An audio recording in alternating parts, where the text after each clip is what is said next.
Hello students, आज हम पढ़ेंगे लेसन नंबर 9 सॉइल। मिट्टी के बारे में हम बहुत कुछ जानेंगे। मिट्टी बनती कैसी है, उसके कौन कौन से लेयर होते हैं, कितने तरह की मिट्टी होती है और क्या क्या खास बात होती है मिट्टी के अंदर।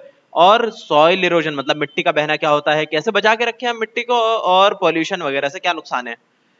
अब देखिए, मिट्टी तो आपको बताइए, हर चीज उगती है तो मिट्टी में उगती है। अगर मिट्टी ना हो तो नहीं हो पाएंगे प्लांट्स, और प्लांट्स ना हो तो इंसान भी नहीं रह पाएंगे। तो मिट्टी इंटीग्रल पार्ट है किसी भी लाइफ फॉर्म का अर्थ के ऊपर या फिर कहीं भी।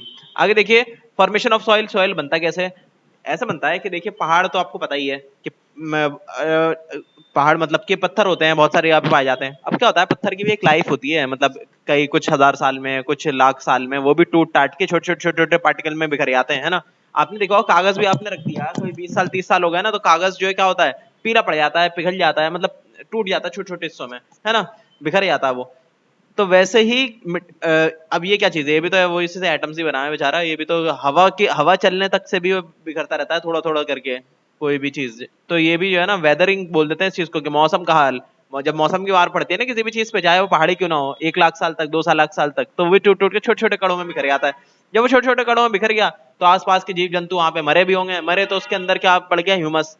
ह्यूमस बोल देते हैं कि आप आसपास में कुछ लोग, लोग नहीं मतलब कोई भी जीव जंतु, पेड़ पेड़ पौधे हो गए हैं, चाहे कोई पंछी हो गया, कोई इंसेक्ट्स हो गए, जितने भी चीजें मर गई उसके अंदर मिक्स हो गई उन छोटे छोटे टुकड़ों में, रॉक के पार्टिकल्स में। और रॉक के भी अलग अलग तरह के पार्टिकल्स उसमें मिक्स हो गए, थोड़ा सा उसमें मॉइस्चर मिक्स हो गया। तो ये सारी चीजें मिक्स होकर जो उनका साठ गांठ होता है ना, उस सबको मिलकर हम बोल देते हैं सॉइल है, ये मिट्टी है आपकी।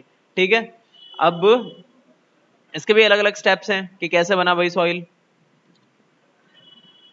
स्टेप वन में तो देखिए, लार्ज पीस जो है रॉक्स के छोटे छोटे छोटे टुकड़ों में टूट गए। फिर इसका दूसरा पीस में भाई वेदर के हिसाब से वो ना छोटे छोटे मिट्टी टाइप का बन गया, मतलब पाउडर फॉर्म में आ गया, वो सारे चूरा बन गया उन सारे पत्थरों का। स्टेप थ्री में उसके अंदर जो है लेयर्स बन गए अलग अलग, उसे जिसके सबसे ऊपरी हिस्से में अलग अलग जो है जानवर जीव जंतु आके मरे होंगे, तो उसके अंदर ह्यूमस आ गया। फिर ह्यूमस आ गया तो उसके अंदर प्लांट्स वगैरह उगना शुरू हो गए। अब बोले लेयर होती है सॉइल की, मतलब सबसे ऊपर की लेयर को जब आप खोदना शुरू करेंगे तो टॉप सॉइल मिलेगी, जहाँ पे अच्छा अमाउंट है ह्यूमस, मतलब कि मरी गली चीजें मिलेंगी वहां पे, और जो कि अच्छी होती है मिट्टी के लिए बहुत ज्यादा। फिर उससे नीचे जाएंगे तो ऊपर नमी भी मिलती है अच्छी खासी। फिर उससे नीचे आएंगे तो आपको मिलेगा बी होराइजन। ठीक है। होराइजन मतलब क्या होता है, परतों को। होराइजन तो बोलते हैं कि सामने की तरफ देखे ना, हॉरिजॉन्टल जो भी चीज दिख रही है आपको, उसको बोल देता है होराइजन। ठीक है। तो जो ए होराइजन है, तो मतलब के ऊपर वाला लेयर बी होराइजन, उससे नीचे वाला सी होराइजन, उससे भी नीचे, और डी होराइजन सबसे नीचे। तो चार पार्ट में बांट रखा, और ये पार्ट में बांट सकते हैं, पर इतना ही काफी है जानने के लिए। तो बी पार्ट में जब हम जाएंगे, बी होराइजन में, तो उसको बोल देते हैं हम सब सॉइल। वो भी मिट्टी की तरह होती है पर सख्त होती है, इतनी उपजाऊ नहीं होती है, वो नीचे की हो जाती है काफी। फिर आते हैं सी होराइजन पे, वो उसके क्या बोलते हैं, पेरेंट रॉक। रॉक बोल दिया अब सीधे, क्योंकि अब वो छोटे छोटे चूरे नहीं रहे, वो ठोस मजबूत पत्थर बन गया। उसे तोड़ना बड़ा मुश्किल है, ड्रिल मशीन से तोड़ना पड़ेगा उसको, वो खोदनी भी नहीं पाएंगे आप, बहुत मुश्किल है। फिर उसके बाद आता है D bed rock. Bed rock बहुत ही खतरनाक होता है, उसे ड्रिल मशीन से भी तोड़ना मुश्किल है, उसके लिए अलग अलग तरह की इक्विपमेंट डाल लेंगे तोड़ने के लिए। तो बहुत खतरनाक चीज होती है बेड रॉक। तो ये सारे पार्ट्स होते हैं, आपको किसी भी जमीन को खोदेंगे तो ये सारी चीजें निकलने वाली हैं। इसको हम प्रोफाइल ऑफ सॉइल भी बोल देते हैं। प्रोफाइल है ना अलग अलग, ये प्रोफाइल बी, प्रोफाइल सी, प्रोफाइल डी, प्रोफाइल। ठीक है, सब प्रोफाइल भी बोल सकते हैं, या फिर लेयर भी बोल सकते हैं सॉइल की, जो भी आप कहना चाहें। आगे बोल रहे हैं टॉप सॉइल या होराइजन में क्या होता है, मैंने आपको बता दिया। इसके अंदर क्या होता है, इंसेक्ट्स वगैरह होती हैं, वॉर्म्स वगैरह होती हैं, इसके अंदर जिंदा चीजें भी होती हैं, मरी हुई चीजें भी उसी के अंदर मिली हुई होती हैं। डिकेइंग लीव्स होती हैं, जो सड़ रही होती है, मर रही होती है, कोई मर गया वहां पे, मतलब कोई भी जानवर, पौधा, पंछी, या कोई भी इंसान, तो वो सब वहीं पे गया तो ऊपर वाली लेयर में ही तो होगा, कोई थोड़ी ना उसे खोद के बेड रॉक में डालने वाला है किसी को। तो वहीं पर ही रहती हैं सारी चीजें, जो कि बाकी प्लांट्स का खाना बन जाती हैं। और वहीं पे मॉइस्चर भी होता है, उसमें हवा भी ट्रैवल करती है थोड़ी थोड़ी सी उस जगह पे। ठीक है, हवा भी ट्रैवल करती रहती है यहाँ पे इन मिट्टी में, ऊपर की टॉप सॉइल में। आगे बोल रहे सब सॉइल या बी होराइजन क्या होता है। वो लेस इवॉल्व होता है, होती हुई मिट्टी है, पर वो होती है थोड़ी सी सख्त टाइप की, और इतनी ज्यादा जो है ना अमाउंट में उसमें ह्यूमस नहीं पाया जाता, ना ही उसमें ज्यादा बायोलॉजिकल एक्टिविटीज होती हैं, मतलब मरी हुई चीजें होती हैं ज्यादातर वहां पे, जिंदा चीजें नहीं मिलती। फिर आते हैं डी में, वेदर्ड रॉक या फिर सी होराइजन। ठीक है। तो इसमें तो कुछ नहीं होगा, खाली पत्थर पत्थर होता है। ठीक है। बोल रहे हैं कि इसके अंदर पत्थर पत्थर होते हैं, पर ऐसे पत्थर होते हैं, ऐसे टूट टूट के कि इसके अंदर फंस के ना पानी में फंस जाता है। ठीक है। पानी फंसा रहता है इसके अंदर, जो अंडरग्राउंड वाटर है कई बार इसी में फंसा होता है, और अंडरग्राउंड वाटर की भी लेयर्स होती हैं। ठीक है, जिसको बोलते हैं लेयर्स ऑफ वाटर। ठीक है, कि वाटर वाटर जो है इसके अंदर अपना सेव रखता है वो अंडरग्राउंड वाटर। तो ये काम होता है, पर बाकी जिंदा चीजें इसके अंदर पाई नहीं जाती है, इसलिए अक्सर जो है इसके अंदर से पानी निकालते हैं ना कोई भी, तो साफ पानी निकलता है। आगे बोल रहे हैं बेड रॉक या डेड रॉक। मतलब बेड रॉक होता है पर वो डेड होता है, हर चीज उसके अंदर, कोई भी चीज मिलेगी नहीं उसमें जिंदा। बोल रहे हैं कि इसे पेरेंट रॉक भी बोला जाता है। अच्छा आगे थोड़ा सा ना इन्होंने ये गलती कर दी, यहाँ पे पेरेंट रॉक लिख दिया है ना, पेरेंट रॉक नहीं लिखा था, यहाँ पे वेदर्ड रॉक लिखना था इनको। आगे देख लेते हैं कि यहाँ पे क्या होता है, इसमें खाली पत्थर ही पत्थर है, ठीक है, और मजबूत मजबूत पत्थर होते हैं, वो कहीं भी हिलने नहीं वाले, ऐसे पत्थर होते हैं। इसको पेरेंट रॉक इसलिए बोला गया होता है क्योंकि जो भी आप अभी देख रहे हैं ना सतह पर, जितनी भी मिट्टी देख रहे हैं वो यही सी पत्थर से टूट कर आई होती है जमीन पे, सतह पे, ठीक है। आगे बोल रहे हैं कि क्ले जो है सबसे महीन पार्टिकल होते हैं उसके, बहुत पतले पतली बहुत ही बारीक बुरादे टाइप का होता है उसका, ये मिट्टी जो बनती है क्ले की, मतलब चिकनी मिट्टी। और सिल्ट नाम के एक जो मिट्टी भी होती है, मतलब तीन वो होते हैं अलग अलग टाइप के आपके जो है सॉइल, जो है टॉप सॉइल तीन तरह के होते हैं, एक होता है क्ले, एक होता है सिल्ट, और एक होता है सैंड सॉइल, ठीक है।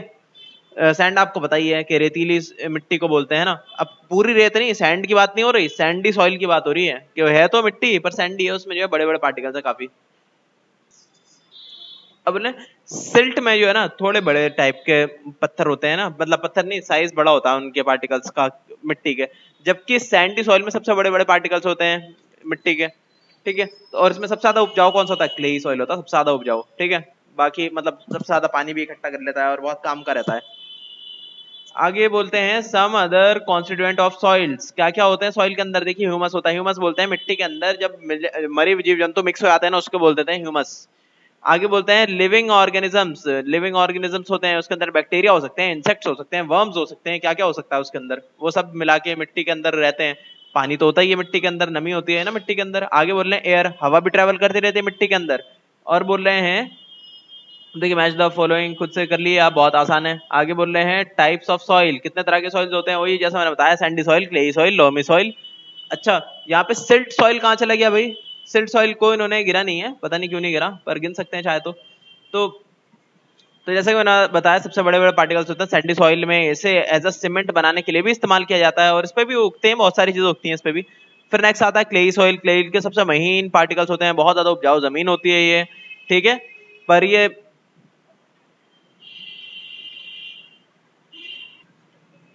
देखिए क्ले सॉइल में क्या होता है कि पानी तो बहुत सारा एब्जॉर्ब कर सकता है ये, पर हवा को पार नहीं होने देता, क्यों, क्योंकि बहुत ही महीन पार्टिकल होते हैं, अपने अंदर जो है टाइट कर लेता है अपने आप को बहुत ज्यादा, हवा पार ही नहीं हो पाती इससे, इसलिए इसको पोल्ट्री वगैरह बनाने के लिए इस्तेमाल किया जाता है। डायरेक्ट क्लेई सॉइल का इस्तेमाल जो है कुछ भी उगाने के लिए नहीं करते, उसमें कुछ उगता ही नहीं जल्दी हवा की वजह से, वरना पानी बहुत अच्छे से करता है एब्जॉर्ब भी है। अच्छा इसका इस्तेमाल पता है कैसे हो सकता है, बहुत अच्छी तरीके से कोई भी चीज उगाने के लिए, इसको मिक्स कर दिया जाता है थोड़ा सा सिल्ट के साथ, है ना, सिल्ट होता है एक और तरह की सॉइल, जैसे हमने पीछे बात करी थी, सिल्ट कहाँ गया, है नहीं यहाँ पे पीछे है। तो सिल्ट के साथ अगर इसे मिक्स कर देते हैं ना, थोड़ा पार्टिकल में डिफरेंस आ जाता है इसके, तब ये बहुत ज्यादा उपजाऊ होता है, ठीक है, वैसे इतना ज्यादा उपजाऊ नहीं है। आगे बोल रहे हैं कि लोमी सॉइल, लोमी सॉइल क्या होता है, इसमें थोड़ा सा जो है ना क्लेई सॉइल लीजिए और थोड़ा सा सैंडी सॉइल लीजिए, दोनों को मिक्स कर दिए थोड़ा सा, और साथ में एक और जो है सिल्ट वाला सॉइल जो है उसे भी मिक्स कर दिए, तीनों को मिक्स कर दिया ना आपने, बन गया आपका लोमी सॉइल, ठीक है। अगर आप चाहें तो खाली इस क्ले और सैंड को भी आपस में मिक्स कर देंगे ना तो भी बन जाएगा आपका लोमी सॉइल। लोमी जो है मिक्सचर होता है, ठीक है। It is amount of fine and large particles is the same, कि लार्ज पार्टिकल और स्मॉल पार्टिकल का साइज जो है ना सेम रहना चाहिए, स्मॉल पार्टिकल होता है क्ले में, लार्ज पार्टिकल होता है सैंडी में, दोनों को मिक्स कर दिया बन गया लोमी सॉइल। और ये सबसे ज्यादा अच्छे अमाउंट में जो है ना पानी को भी होल्ड कर लेता है और एयर को भी अपने अंदर से पास होने देता है, ठीक है। और ये हर चीज के लिए बहुत बढ़िया होता है, दुनिया में सबसे अच्छी क्वालिटी का जो सॉइल होता है वो लोमी सॉइल होता है। आगे बोल रहे हैं, पहले मैंने बताया था क्लेई सॉइल, क्लेई सॉइल अपने हिसाब से होता है वो, मतलब फाइन पार्टिकल्स में वाटर होल्डिंग कैपेसिटी के मामले में सबसे बढ़िया होता है, ठीक है। और बाकी किसी भी जमीन को उपजाऊ बनाया था क्ले डालने से, पर अनलेस कि मतलब दोनों प्रोपोर्शन में हो, सैंडी सॉइल और क्लेई सॉइल। सैंडी सॉइल की ये दिक्कत हो जाती है थोड़ी सी कि पानी इसमें डालेंगे ना सब बह जाएगा, ये वाटर को होल्ड नहीं कर सकता। आगे बोलने देखिए प्रॉपर्टीज बता रखी हैं कौन कौन से सैंडी सॉइल के, क्लेई के और लोमी के, ठीक है। अ, सारी चीजें हमने देख ही ली क्या क्या है। आगे देखिए characteristics of soil, percolation rate, percolation rate क्या होता है कि अपने अंदर से पानी पार होने देना, कितना पार होने देता है कोई भी पानी, ठीक है। मतलब कि 1 मिनट में मान लें कि आपने फनल एक पाइप ले लिया, पाइप के अंदर भर दिया आपने सिर्फ रेत ही रेत, ठीक है, रेत भर दी वो वाली, मतलब सैंडी सॉइल भर दिया आपने। अब उसके अंदर पाइप के अंदर पानी डालिए आप ऊपर से, ठीक है, 1 लीटर की वो उस पर उछल दीजिए पानी, बोतल को उल्टा कर दिया। अब बोतल को खाली होने में, खाली होकर अंदर से दूसरी साइड से निकल जाने में कितना टाइम लग रहा है, क्योंकि निकलेगा तो एक तरफ से गया है तो दूसरी साइड से निकलेगा भी, ठीक है। जितना भी निकल सकता होगा बाकी होल्ड करेगा, पर निकल सकता होगा ना तो निकलेगा जितना निकलेगा। तो कितनी देर में पूरा पानी वो एब्जॉर्ब भी हो गया प्लस निकल भी गया, तो उसको देखते हैं हम परकोलेशन रेट के हिसाब से। ये होता है आमतौर पे मिलीलीटर पर मिनट के हिसाब से या फिर लीटर पर आवर, ऐसे भी नाप देते हैं हम, कैसे भी नाप लें, ठीक है।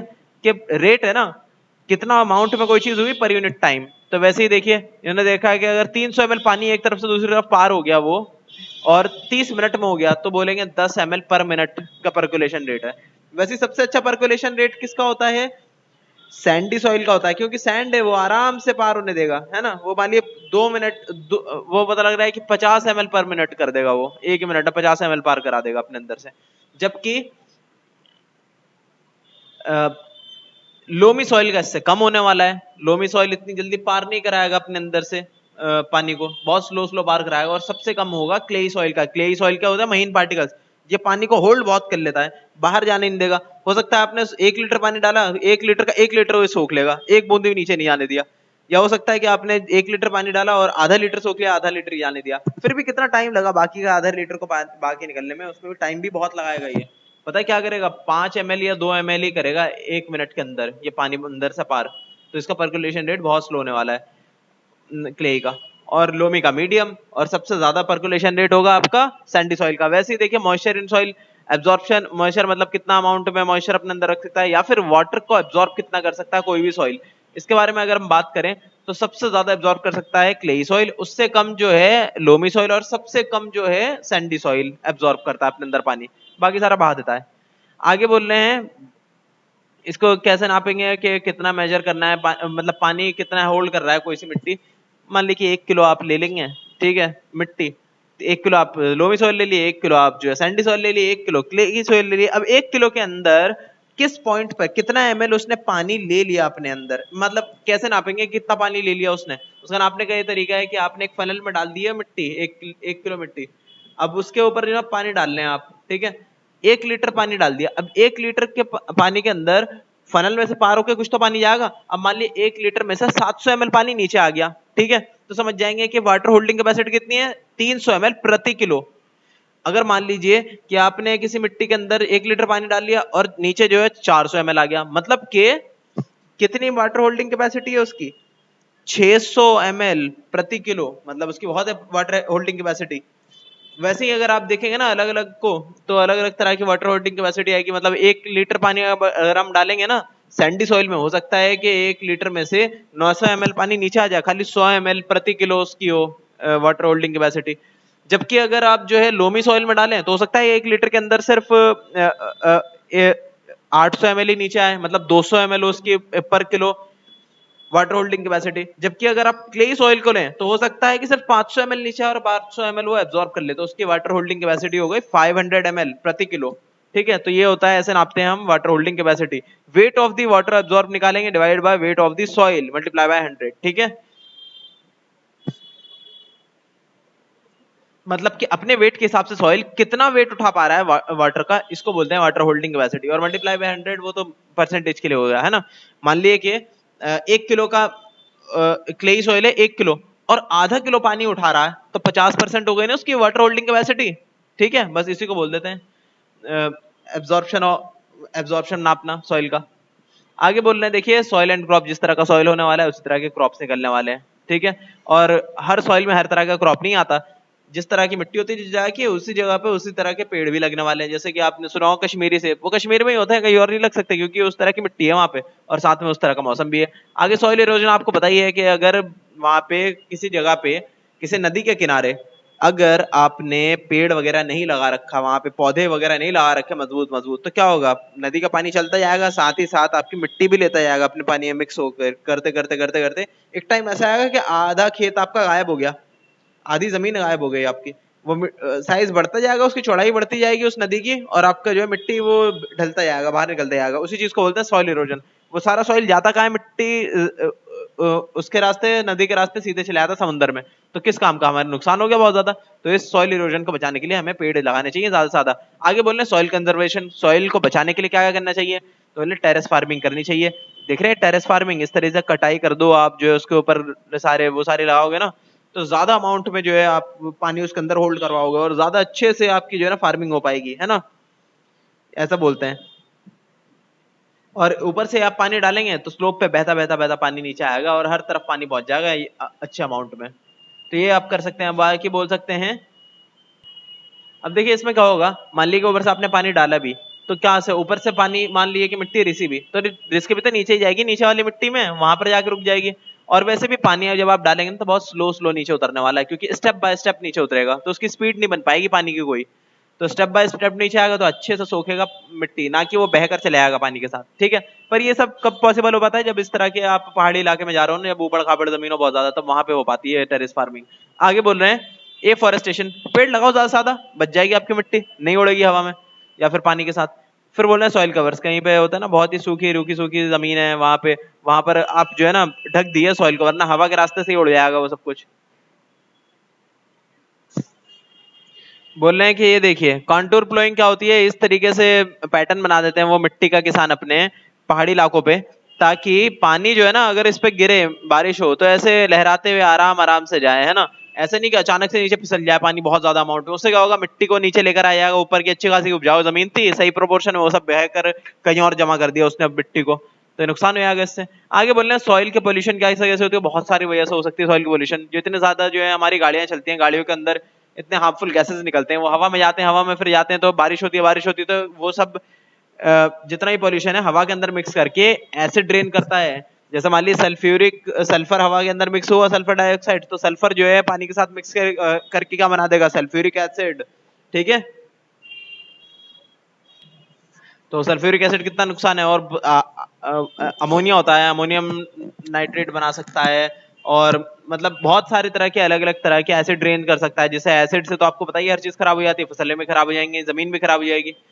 और बाकी इंटेंसिव फार्मिंग, बहुत ज्यादा फार्मिंग करेंगे ना आप, सारे जो है उसका न्यूट्रिएंट चूस लेगा, फिर न्यूट्रिएंट एक बार चूस लिया तो रिप्लेनिश होने के लिए टाइम नहीं मिलेगा उस बेचारे जमीन को, फिर वो बंजर हो जाएगी जमीन एक टाइम के बाद। तो इससे भी बचना चाहिए, डिफॉरेस्टेशन से बचना चाहिए, बिल्कुल जाहिर सी बात है, न्यूक्लियर वेस्ट से बचना चाहिए।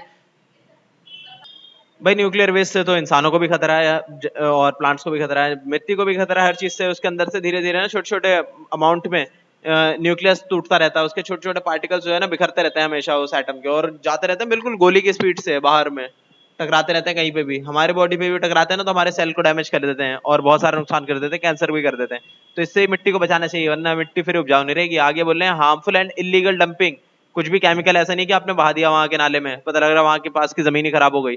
आगे बोल रहे हैं ऑयल एंड फ्यूल डंपिंग, कि आप जो है ऐसा नहीं कि तेल और फ्यूल को आपने कहीं पे डंप कर दिया, कि मान लिया कि आपका शिप आया और ये बहुत ज्यादा अमाउंट है भारी हो गया, तो आपने जो है समुद्र के अंदर ये छोड़ दिया, तो उससे बहुत सारी चीजों का नुकसान हो जाएगा, वहां के आसपास की मिट्टी खराब हो जाएगी। या फिर नदियों के अंदर किसी ने ऑयल वॉयल डंप कर दिया एक्स्ट्रा अमाउंट में था, तो सारे मिट्टी खराब कर देगा, वहां के जानवरों को मार देगा। आगे बोल रहे हैं इलेक्ट्रॉनिक वेस्ट भी ऐसे जो है जनरेट हो जाती है ना, वो सब मिट्टी में पड़ जाती है वो इलेक्ट्रॉनिक वेस्ट, तो उसका भी नुकसान होता है काफी, हैवी मेटल्स वगैरह। आगे बोल रहे हैं कंट्रोल ऑफ सॉइल पोल्यूशन का कंट्रोल करने के लिए क्या कर सकते हैं, use of pesticide should be minimise. बहुत ज्यादा कीट नाशक जो मारते हैं ना, उससे क्या होता है कि मिट्टी भी खराब हो जाती है उतने ज्यादा केमिकल से, तो इसलिए उसका यूज कम करिए जरा सा।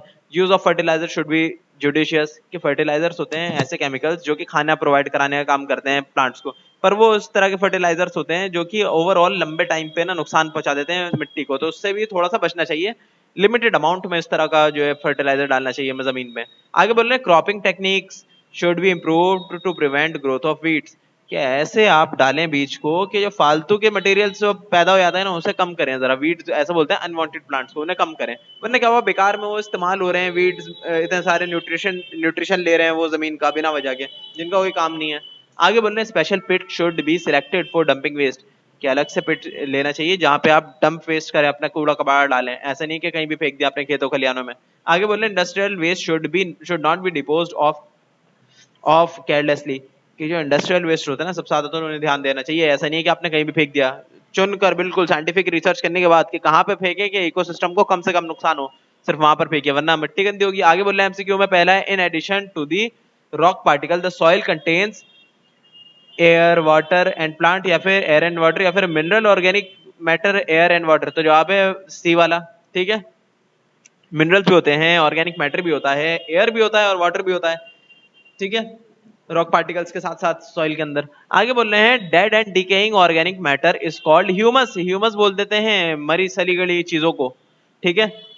आगे बोलते हैं अच्छा, कभी कभार बच्चे क्या कंफ्यूज हो जाते हैं ह्यूमस में और मैन्योर में। मैन्योर क्या होता है? नेचुरल फर्टिलाइजर बोलते हैं, वो भी सड़ी गली चीजों का होता है बना हुआ, और ह्यूमस भी सड़ी गली चीज है। तो होता क्या है, जब मैन्योर मिक्स हुआ हुआ रहता है ना किसी मिट्टी में, तो उस पूरी मिट्टी, उस उपजाऊ मिट्टी को जिसके अंदर बहुत सारा मैन्योर मिक्स हुआ हुआ है, उस पूरी चीज को बोल देता है ह्यूमस। ठीक है, एक मिट्टी भी मिक्स होती है उसके अंदर। जबकि मैन्योर क्या है, मेनली उसमें जो है ना वो होता है मरे हुए मरे गली चीजों का शव होता है उसके अंदर, है ना, या फिर टॉयलेट वगैरह ये सब सी चीज होती है, उन सबको बोल देते हैं मैन्योर। ठीक है, पर जब बहुत सारा मैन्योर मिक्स हो किसी मिट्टी के अंदर, तो उस मिट्टी को, अच्छे खासे उपजाऊ मिट्टी को बोल देते हैं हम ह्यूमस। आगे बोल रहे हैं थर्ड में, B horizon is also known as, B horizon को हम सब सॉइल भी बोलते हैं, टिक लगा दिए। फिर आगे बोलते हैं bedrock is present below C horizon, bedrock जो है सी होराइजन के नीचे होता है। Which of these soil particles contain the smallest rock particle, तो क्ले है, क्ले के छोटे छोटे पार्टिकल्स होते हैं। Which of the following can hold maximum amount of water, clay. अब देखिए सॉइल में सैंडी और लोमी बचा, तो लोमी सॉइल ज्यादा अमाउंट में ले सकता है पानी को, है ना, सबसे ज्यादा बोलते तो क्ले ले सकता था। It is the best situated for cotton crop, cotton crop किस में होता है सबसे ज्यादा अच्छा? तो जवाब है सैंडी लोम, मतलब सैंडी सॉइल और लोमी सॉइल का मिक्सचर जो है कॉटन के क्रॉप के लिए बहुत अच्छा होता है। आगे बोल रहे हैं soil erosion is caused due to, soil erosion किस लिए होता है? डिफोरेस्टेशन की वजह से, ओवर ग्रेजिंग ऑफ एनिमल्स के लिए। ओवर ग्रेजिंग ऑफ एनिमल्स का मतलब है कि पेड़ पौधे को खा जाएंगे वहां के, बहुत ज्यादा ओवर ग्रेजिंग का ये मतलब होता है। तो जवाब है दोनों ही बातें सही है, बोथ ए एंड बी, इस पर टिक लगा लिए। अब फिल इन द ब्लैंक्स में बोल रहे हैं dash soil is the most fertile soil, तो लोमी, लोमी सॉइल होता है सबसे ज्यादा फर्टाइल। सेकंड आपका soil takes dash of years to get form, तो जवाब है thousands of years to get form. आगे थर्ड में breaking down of rocks to smaller pieces by natural forces is called weathering, weathering बोलते हैं इस चीज को। फोर में आपका vertical section of soil from ground surface to the parent rock is called,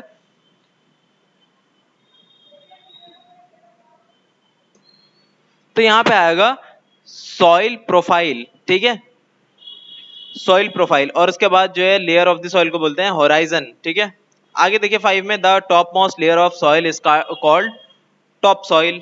आगे आपका सिक्स में the removal of top soil by either strong winds flowing river water और rain is called soil erosion. Seven है आपका human activities such as dash and dash by animal have led to the increase in the space of soil erosion, तो आगे यहाँ पे deforestation and over grazing by animals, जिसकी वजह से जो है सॉइल इरोजन और फास्ट हो गया है। आगे देखिए ट्रू फॉल्स में water is an agent of weathering, water जो है एजेंट है वेदरिंग का, ट्रू है। Soil formation is a fast process, false, नहीं फास्ट प्रोसेस नहीं है, बहुत स्लो प्रोसेस है। Humus makes the soil fertile, true, सही बात है। C section is the layer of soil which is rich in humus, false, C section में नहीं होता ह्यूमस। आगे है sandy soil retains more water than clay soil, false, नहीं ऐसा नहीं है, क्ले सॉइल सबसे ज्यादा वाटर को होल्ड कर सकता है। Soil can not contain moisture, false, गलत बात है क्योंकि सॉइल में मॉइस्चर होता है। Use the pesticides, use of pesticides should be minimised to control soil pollution, true. Short answer questions, what is weathering, weathering क्या चीज होती है? यहाँ लिखा है देखिए वेदरिंग, लिख लीजिए। नेक्स्ट है आपका what is meant by soil profile, soil profile से आप क्या समझते हैं? तो आप यहाँ लिख दिएगा वर्टिकल सेक्शन से लेके आप जो है यहाँ से होराइजन तक, इतना लिख दिए, दोनों लाइन, हो गया आंसर आपका। अब बोल रहे हैं व्हाट इज ह्यूमस, ह्यूमस क्या चीज होती है? लिख लिए, यहाँ पे ह्यूमस लिखा हुआ है, इतना लिख लिए। Dead and decaying matter, dead and decaying organic matter को ह्यूमस बोल देते हैं। अब फोर में बोल रहे हैं name the different types of soil, के अलग अलग तरह के सॉइल के नाम बताओ। बहुत ही आसान है, क्लेई, लोमी और सैंडी सॉइल, हो गया आंसर। चाहे तो सिल्ट भी लिख सकते हैं, ठीक है, जरूरी नहीं है। आगे बोल रहे हैं, अच्छा सिल्ट भी लिख ही लीजिए, सिल्ट, चार हो गए आपके, चार तरह के soils. How can you calculate the rate of percolation of a soil sample, कैसे आप कैलकुलेट कर सकते हैं rate of percolation of soil sample, मतलब कि कितना पार होने दे रहा है वो हर मिनट पानी को, कोई भी सॉइल। ठीक है, यहाँ पे जो है आप लिख दीजिए, यहां से लिखना शुरू करिए, percolation rate is the amount of water that percolated in a given time, that has percolated in a given time। तो यहाँ पे से एंड तक लिख दिया पूरा कि percolation rate क्या है, amount of water in ml divided by percolation time. For example, certain amount of soil it took 30 minutes for 300 ml to percolate, then 300 ml per 30 minute, मतलब कि 10 ml पर मिनट. इतना लिख लिया, हो गया आंसर आपका. कि ऐसे हम कैलकुलेट कर सकते हैं किसी भी सॉइल की परकुलेशन रेट को कि एक मिनट में कितना पानी पार होने दे रहा है वो अपने अंदर से. अब बोल रहे हैं what are the constituents of soil. Soil के कौन कौन से कॉन्स्टिट्यूएंट्स होते हैं. तो आप इसमें जो है ना कुछ डिटेल में लिखना. पॉइंट 4 पॉइंट्स हैं, आप जो है ना खाली ऐसे लिख लिया आप. First humus, second living organisms, third है आपका वाटर, फोर्थ है एयर. ठीक है. अब सेवंथ में व्हाट इज सॉइल इरोजन. यहां से लिखिए, देखिए soil erosion is the removal of top soil. यहां से लेके यहां तक नेक्स्ट लाइन में ये ना इज कॉल्ड सॉइल इरोजन तक. हो गया आंसर आपका. Long answer questions. पहला आपका how was soil formed. Soil कैसे फॉर्म हुआ. तो यहाँ पे इसका आंसर आप लिख दिए followings are the step involve in the formation of soil. Step 1 पूरा लिख लिया, स्टेप 2 भी और स्टेप 3 भी. हो गया आंसर आपका.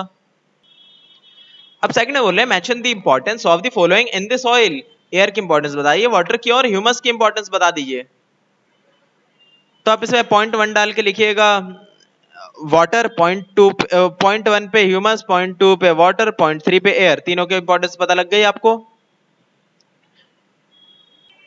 अच्छा, एयर के अंदर ना पहला पैराग्राफ लिखने की जरूरत नहीं है आपको, सेकंड पैराग्राफ लिखिएगा यहां से लेके यहां तक. ठीक है. और बाकी वाटर का लिखिए पूरा और ह्यूमस का लिखिए पूरा. हो गया आंसर आपका. अब बोल रहे हैं थर्ड में डिफाइन सॉइल कंजर्वेशन. कैसे बचाएं हम सॉइल को. लिख दिए पॉइंट्स डाल के. फर्स्ट पॉइंट पे लिखिए टेरेस फार्मिंग और स्टेप फार्मिंग. सेकंड पॉइंट पे लिखिए एफोरेस्टेशन. थर्ड फॉर्म पे लिखिए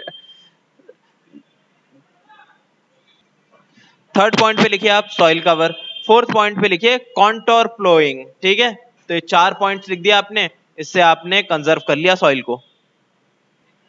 अब बोल रहे हैं आगे फोर्थ में what do you understand by soil pollution. कि सॉइल पॉल्यूशन से आप क्या समझते हैं. What are the causes and preventive measures of top soil के मतलब ऑफ सॉइल पॉल्यूशन. कि क्या क्या नुकसान है इससे सॉइल पॉल्यूशन से और उससे बचा कैसे जा सकता है सॉइल पॉल्यूशन से. मतलब सभी चीज पूछ ली इसने सॉइल पॉल्यूशन के बारे में. तो इसका आंसर आपका सॉइल पॉल्यूशन देखिए यहां से लेके आप यहां तक लिख दीजिए. ठीक है पूरा. और यहाँ पे controls, how to control soil pollution में जो है ना ये लिख दिया. पहले हेडिंग डालिए कंट्रोल ऑफ सॉइल पॉल्यूशन, फिर इसका पॉइंट 1 2 3 4 5 ये पूरा पैराग्राफ लिखने की जरूरत नहीं है. ठीक है. तो यहाँ पे हमारा चैप्टर जो है कंप्लीट हो गया. अब देख लेते हैं जरा हॉट्स को. हायर ऑर्डर थिंकिंग स्किल में पहला क्वेश्चन है आपका is there any alternative for fertilisers. Fertilisers के लिए कोई अल्टरनेटिव है क्या. बिल्कुल है. मैन्योर्स हैं जो नेचुरल फर्टिलाइजर्स होते हैं हमारे. मतलब के जो जानवर वगैरह खुद से जो मर जाते हैं वहां पे, फिर उन्हें जो है ना अगर मान लीजिए किसी और देश के किसी और कोने में कुछ जानवर मर रहे हैं वहां पे इकट्ठा हो रहा था, वहां से लेकर आए मैन्योर को. ठीक है. या फिर गोबर वगैरह होते हैं, गाय के गोबर, भैंस के गोबर, मतलब जो भी टॉयलेट करते हैं गाय भैंस, उन सबको टॉयलेट को वहां पे डाला जाए ताकि उससे बन सके. और कंपोस्ट होते हैं, कंपोस्ट इसी का काम करते हैं कि वो खाद बनते हैं. बहुत सारे नेचुरल फर्टिलाइजर्स होते हैं, वो सब है ना मैन्योर कहलाते हैं. उन सबको प्रोक्योर कराया जाए, उसे डाला जाए खेती बाड़ी के लिए, तो बहुत फायदा होता है. ठीक है. अब बोले why does the top soil have the most humus. क्योंकि जाहिर सी बात है कोई भी मरता है ना जीव जंतु, तो उसके सारी मांसपेशियां सारी चीज वहीं पे गलती हैं टॉप सॉइल पे. क्योंकि हवा भी वहीं पे रिसती है, पानी भी वहीं पे होता है, हर चीज वहीं पे होती है करने के लिए. तो नीचे जा ही नहीं पाता कुछ भी, ऊपर ही ऊपर में सारा काम निपट जाता है उसका. वहीं पे ही जो है फिर दूसरा पौधे उग जाते हैं और वो उसको सारे न्यूट्रिशन को ले लेते हैं. ठीक है. तो इसलिए ज्यादातर ह्यूमस टॉप सॉइल में ही होता है. थोड़ा बहुत नीचे चले गया तो चला गया. ये करने की जरूरत नहीं है वैसे ये दोनों. बाकी पूरा आप उतार लीजिए, ये आपका होमवर्क है.